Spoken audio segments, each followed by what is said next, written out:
नमस्कार मैत्रिणींनो, हळद उचली कुंकू असले या मालिकेमध्ये आता नवीनच ट्विस्ट येणार आहे. तो म्हणजे आता जो आपला दुष्यंत आहे ना, हा गौतमीला घरी घेऊन येणार आहे. पण का आणि कशासाठी, तर त्याला ते जाणून घेऊया. होतं असं की इथे आता बाळजाबाईने तिचा हुकमाचा इतका चालू केला आहे आणि ती तिच्या प्लॅननुसार गौतमीला घरात घेऊन कृष्णाचा नाकावरती टिचून दुष्यंत आणि तिचा लग्नाचा प्लॅन करत असते. तर होतं असं की इथे आता बाळजाबाई म्हणते, कृष्णा, तुला वाटतं असेल की तू दुष्यंतला माझ्यापासून दूर करू शकते, पण तुला माहिती नाही की तू माझ्यापासून जरी दुष्यंतला दूर केलं तर आजपासून तुझ्या आयुष्यातून तुझा नवरा निघून जाणार आहे. तर इथे आता कृष्णा देवापुढे प्रार्थना करत असते की देवा, आमच्या या सुखी संसाराला कोणाचीही नजर लागून देऊ नको. काही झालं तरी आमचा हा सुखी संसार चांगला होऊ दे.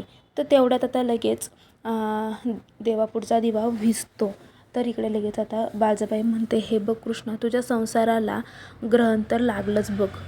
तर आता ती तेवढ्यात पाठीमागे वळून कृष्णा बघते तर काय, दुष्यंत दरवाजामध्ये आलेला असतो आणि दुष्यंतच्या हातामध्ये कृष्णा असते आणि ती बेशुद्ध पडलेली असते. दुष्यंतच्या हातामध्ये गौतमी असते आणि ती बेशुद्ध पडलेली असते. कृष्णा म्हणते, हे काय झाले? तर दुष्यंत म्हणतो, काही नाही, माझ्या गाडीचा तिला थोडासा धक्का लागला आणि ती बेशुद्ध पडले. ती शुद्धीवर येत नव्हती म्हणून मी तिला घरी घेऊन आलेलो आहे. पण हा गौतमीचा आणि बाळजाबाईचा प्लॅन असतो की गौतमीला कसं आपल्या घरामध्ये आणायचं आणि कृष्णा आणि दुष्यंतमध्ये कशी फूट पाडायची.